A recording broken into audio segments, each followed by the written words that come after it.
Welcome to Vermilion V-Test, where we empower you to build and protect your legacy. I'm your host, Vinicius Pasqualini, and today we're going to be diving in a little bit deep on what is a trust and how can it benefit you and protect you from everybody else. Safeguarding your assets and protecting your legacy, leaving a long lasting inheritance for you and your family. Proverbs 13:22. Okay. First things first, content on this site or that I'm sharing with you is for informational and educational purposes only and should not be taken as legal, financial, or tax advice. Okay? Please contact professionals. Although we work with professionals, we are not able to give legal or financial advice ourselves. So, moving forward from that, what is a trust? How can a trust benefit you? How can you protect your assets for years to come without having to worry about lawsuits, probate, creditors, debtors? How can you protect yourself and defend your legacy, leaving that long-lasting inheritance behind for the generations to come? It's simple. You create yourself a private contract, which those private contracts exist everywhere in the world today. It could be done in simple business. An LLC is a contract, right? Corporation is a contract. There's a lot of different other types of businesses that are contracts. A will is a contract. When you sign an application, that is a contract. Anything that has your signature, okay, making sure it has appropriate demands and needs and what to do and guidance on where this is going, where's your car going to go, where's your house going to go, where is this piece of stock going, where's my computer going. Once you leave all that written down, that is basically a contract. But a trust is a private entity in itself, okay? Trust is a totally different entity from an LLC or a C Corp or an S Corp or a holding companies, however you want to characterize it. Okay? Okay. 3 ways that a trust can help you if you're not even rich. Broadly speaking, I like to think as trusts as a container designed to hold your assets, whether that's investments, 401ks, real estate, or even private businesses, okay? Within the guidance of a lawyer or financial advisor, okay, or even yourself, you're able to establish a trust with specific rules for how the assets should be handled and managed during and after you pass away.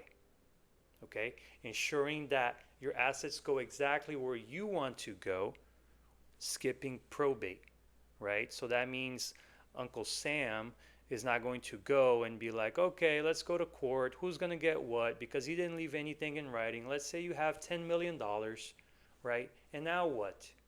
Everybody's fighting for a little piece. There's always a fight happening when it comes to money, especially when it's your money and you passed away and your family's like, he's got all that money, he didn't say what he wanted to do with it. Now what is he going to do? Okay, if you had done a trust since the beginning, that would have never happened. Okay, that's not the only benefit to a trust. Okay, one of the most practical uses of a trust is planning for the unexpected. Okay, for instance, you can set up a trust to manage your assets in the event that you or your loved one are incapacitated, right? You could leave it in writing, kind of like a will, but a will has certain occasions that it only works after you die, right? However, a trust is operation while you're living. So if you're incapacitated, certain agreements that you're going to write down and attach to that trust okay, is going to guide your other trustees to handle your matters according to your wishes. Okay, and if you get better, boom, you take care of the trust again. That is totally fine.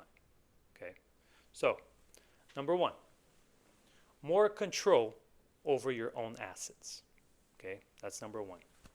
A trust gives you the ability to establish specific rules or conditions about when you and your beneficiaries will receive their inheritance. You, meaning you could also be the beneficiary of a trust as long as you're not a trustee, right? You could set up a trust for somebody else, be a beneficiary. You could also benefit from that. Okay, moving on. For example, if you want to ensure that your son focuses on completing a professional degree or pursuing a career instead of spending his inheritance money, right, just down the drain that you left them, you're going to set certain rules in place. You can set milestones and age agreements. For instance, you could stipulate that the funds only become available after he graduates of a certain degree or college, or after he does a certain task, right? I was thinking about something like maybe, right, it would be good for parents to be like, yes, I will give you my inheritance of $10 million, but you have to work for it. Maybe you have to graduate college in a certain degree, or I'm going to put you in the military at least for 3 years so you could develop that mindset to handle all that money, right? Because you can't just give all that amount of money to somebody that doesn't know what to do with it. They're just going to spend it all, right? So that is what you need to do in writing for the trust to work in case you pass away or become incapacitated, okay? Trust can also help you achieve philanthropic goals to improve your tax efficiency, right? There's like a little triangle where we put the trust, the foundation, and the LLCs, because there's plenty of LLCs, right? But meaning the trust is at the top, and then you got your foundation here where you could donate your money, part of your earnings, to the foundation and do a good cause with that foundation, right? You could feed the homeless. You could create an establishment that's going to help other people. Maybe it's a small school for children. It's a library free for everybody, you know. So something that you're going to help the others in need. Everybody has that helping heart inside of us that is willing to give, right? So that is done by a foundation. And then the LLCs are all your other businesses, your holdings, wherever your house is, your real estate is. Those are all those are all being held by the big guy, the trust, right? And part of the foundation. So that's how the money circulates and then circulates back, paying all the expenses, right? Trust, foundation, LLC, then LLC, trust, foundation, right? Kind of goes like so.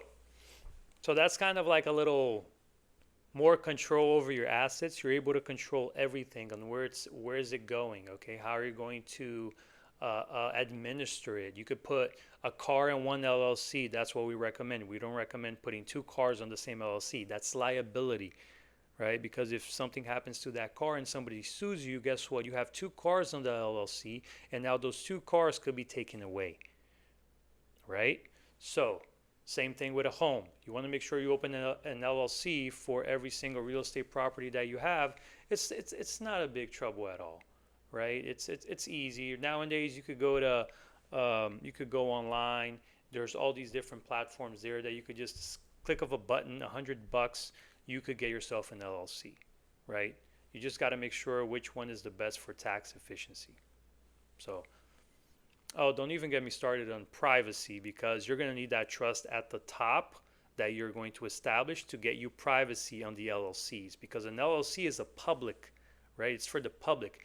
If I know your LLC name and I go over there on IRS and I type your EIN number or the name of your LLC, guess what? I could figure out your address. I could figure out your registered agent. Well, that's the registered agent, so that's not you.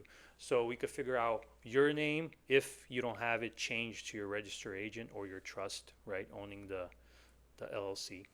So, and how can this benefit you even if you're not rich, right? So, number one, more control of your assets. And number two, we're going to go a measure of protection, right? What's the measure of protection? I kind of touched bases that with number one, but trust offer a layer of protections for your loved ones and their inheritance. Uh, for example, they can ensure that your children, grandchildren, or other beneficiaries still receive their inheritance if you divorce or remarry. So, meaning, even if you own $20 billion, if you own $30 billion, 5 properties, 4 cars, if you marry somebody, right? Guess what? They're not allowed to take that away. If you're a man or a woman who has established a trust. I seen a very interesting case with a football player where he just recently got married to this gorgeous woman, of course. However, he had millions. He had millions. However, I think it was a couple of weeks later, she filed for divorce.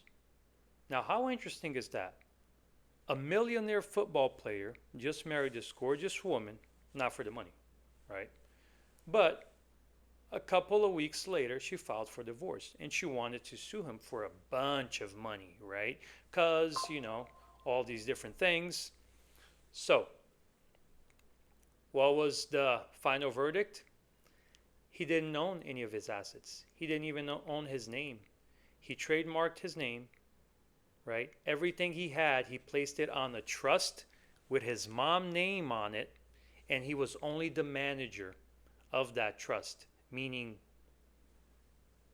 he didn't have any money. To the eyes of everybody else, he was just a manager of a trust. He was the trustee of a trust, managing the trust affairs and receiving compensation, right? So he was receiving a paycheck. All his paycheck he was donating to the trust because it was property of the trust, how he established. However, he was paying himself to administer that trust because the beneficiary was his mom. And the ruling was, I'm probably going to put this case on the link below once I upload this video. And the ruling was, it turned out that, if I'm not mistaken, she had to pay him because on paper he was poor, he was broke, even though he was worth millions, but it was nothing on his name, so she couldn't get anything from him, right? You don't even need a prenup in a situation like that because he doesn't even have assets on his name. It's all in the trust name. He already passed that on before getting married. So in that situation, pretty sure he refused. He refused to, take money from her. But it was settled. He didn't have to pay a dime, all because he had this nice, beautiful trust established, circulating very well to the beneficiary, which was his mom, right? What a lovely guy, leaving an inheritance behind for his mom. Lovely. Number 3, investment guidance. One of the most overlooked benefits of a trust is the ability to designate a professional money manager. Just like I was explaining before how the football player was managing the whole trust, right? This is especially helpful if your loved ones are unable to handle investments, right? Family property or businesses. Think about your trust as your own operating business. You got the board of trustees where you can put anybody there as trustee. We just want to make sure they're qualified and they're trustworthy and they're going to follow your rules, right? By their fiduciary capacity, they're going to follow what you say. So it's a benefit for the beneficiaries for having a professional oversee the trust's businesses and its assets after you pass away, right? Because sometimes you have too much of a fortune or wealth and a huge business that maybe your kids don't know how to do it yet. Maybe nobody knows how to operate how you did, but your board of trustees who have nothing to do with being a beneficiary, they're financial advisors, they're attorneys, they're investment bankers, they're brokers and dealers. So they're all trustees of your trusts, right? And they're going to help your family manage it very well because they already know the legal aspects, they know the investment opportunities, they know what to do. And all you have to set for them is how much they're going to get. A trust, if I'm not mistaken, can be open for 100 years, right? Pretty sure some can be open more, but there's other guidelines and laws that we have to look for that. But for 100 years, you can have a trust. So imagine a self-sustaining business, just like giving the fruits of your labor to your family every month. So they don't have to worry about, getting a job. They could focus on the important things, which is family and creating a name and a life for themselves and believing in our God, following Him, making sure that all things goes according to the law. Great things happen to us as long as we stay truthful to God. I just want you guys to see the importance of having this. It's protection. A simple verse that I will tell you is Proverbs 13:22. A good man or person leaves an inheritance to their children's children, right? So if you're starting off now, if you're 20, if you're 25, if you're 30, there's no age limit into having a trust. Okay? You could open a trust in your baby's name and you be the manager of it and start putting money into that trust. By the time that he's 18, he's going to be a millionaire. The trust puts whoever manages it and the trust itself, right, puts it at a different bracket of taxation. That's all. I want you guys to see the vision that a trust can benefit you even if you're not wealthy, because you can manage the little bit that you have, right, privately, getting better tax breaks, creating a irrevocable living trust rather than a revocable living trust. I'm going to create a new video on that, but irrevocable living trusts would be beneficial because you simply are the manager. Like all these little 3 points that I was giving you right now, you are only the manager. Right? So you are only managing the money of the trust for the benefit of the beneficiaries. Okay? Let's remember that. You're the manager, you're the executor trustee, fiduciary, however you want to call it. And we're going to have different trustees. So I'm going to break down the little triangle. We have the settlor. Okay, now how many people requires to open a trust? 3, right? Settlor, a separate trustee, and beneficiaries. 3. We could add more trustee as we go along. We could take down more trustee as we go along. But the settlor or the grantor is going to be you. Or there's also a different kind of trust, which is non-grantor, right? Or you could find somebody else to be the grantor of the trust and put you as trustee, and then he'll resign. But that's a whole different thing and a whole different story that it's a big chart that I got to go over, right? But the main people, the grantor, the trustee, and the beneficiaries. As soon as you get those 3 people, you could develop a nice, beautiful contract. You could go and sign it by a notary present. You could say the beneficiaries are going to own 5% of the assets instead of saying 100% because they're just one. So if it's 5%, they're still getting the whole share. But in case you have future kids and future people, you want to leave percentages of your belongings behind too. Once you get that nice, beautiful trust, we are going to establish a EIN, and with that EIN, you get a bank account, and all you need is $10, $100, and now you have a trust in operations with a bank account open. You could start transferring assets to it. However, that's where the whole structuring of a major business come to. Let's take a big example. American Express Trust, American Express Bank, American Express Inc., American Express LLC, right? Even big corporations, right? We're going to go to Bank of America Trust, Bank of America Bank, and so on and so on. They all have these structures, trust, LLCs, Incs, Some of them have foundation, but they just create a different name for the foundation so they could do some giving work as well. If you search up Coca-Cola, American Express, all these other different big companies, they all have a foundation where they donate their money to, right? That's better than paying taxes on the money. At least they're doing something giving back. Sometimes you go to the supermarket, to Target, and they're like, oh, do you want to donate $1 today for charity? Guess what? The company has already donated that amount for charity, but it's asking you to donate that money back to them. Now they're getting that money tax-free. That's crazy, right? But that happens. But at least they donate, and you should donate too. So I'm probably going to end it for right now. Final thought.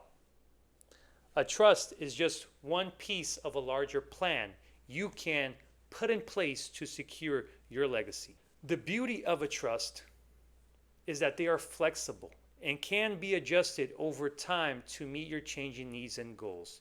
Even with a revocable trust, you could add attachments, amendments, as long as the main document is not being changed. You could add attachments to how do you want it to set up, who do you want it to give, how do you want to do, right? So whether you're looking to protect your assets, provide for your loved ones, or to achieve a charitable donation objective, a trust can be a powerful tool to help you accomplish your vision. My name is Vinicius Pascolini. I specialize in creating and manage business trusts, including uncorporated business association trusts, to help individual businesses safeguard their assets, preserve their privacy. Guys, this is all for today. I hope you have a blessed night. Always do your best and leave the rest for the best. Have a good night.